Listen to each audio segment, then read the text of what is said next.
বিশেষ করে ওই ইউটিউবার যারা আছে ওরার কাছে আমি এখন অনুরোধ করবো, কোনো জায়গার মধ্যে যদি দেখো মাঠ স্লিপ হয়ে গেছে সেখানে হাঁটি দিলে গিয়া আরোগ্যে দীর্ঘিন টাকা বইছে খুন মূল্যা খানা বল হরের ওখান ধরতে ধরিয়া ওখান বাইরেল হরতো করিয়া ওখান দিবে ইজ্জত করতো ওখান রঠাইতো এটা প্রায় আসুন।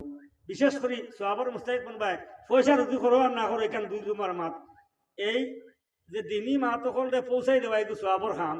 আর যদি নিহত হলো সোয়াবি অবস্থায় যদি নিহত করে যদি নিহত সোয়াব পাইবাই। আর যদি হোক বলতে বুল ওখান দিয়া মানুষে বেশি দেবা আসার মা তখন বুল কোনো বেটাই এক ফাউল করলিছে ওখান দিলে মানুষে বেশ চাইবা বেশ কমেন্ট করবা বেশি হত্যা বিউজ হইব বেশি ইটা হইব ইটা নিহত যদি হলো গুণাগার বনবা কিয়ামত জবাব দেওয়া লাগবো। কারণ নবী যে ফরমাইছেন দুনিয়ার জমিনে আমার কোনো উম্মতে যদি কোনো উম্মতর আইবরে ডাকিয়ে রাখে আমি কিয়ামত দিন তার আইবরে ডাকিয়ে আল্লাহ ডাকিয়ে রাখবা। কেয়ামত দিন আল্লাহ যাতে তার আইবরে ডাকিয়ে রাখবা। আর দুনিয়ার জমিনে কোনো মানুষে যদি কোনো মানুষের আইবরে প্রচার করে আল্লাহ কেয়ামত দিন তার আইবরে প্রচার করে দিবা। গতিকে ইখান খেয়াল করিও কোনো মানুষের আইব জাতীয় জিনিস থাকলে এগুলো প্রচার করিও না। ওগুলো ফাইলে খাটিয়া বাড়া বাজু ওখান দিও বাড়া বাজু ওখান দেওয়ার চেষ্টা করিও। আল্লাহ সকলটা তো সমুজ দান করতো যে খালি টেকার উদ্দেশ্য করি না গুণাগার বনবায় এবাদত তো কম ঘটায়।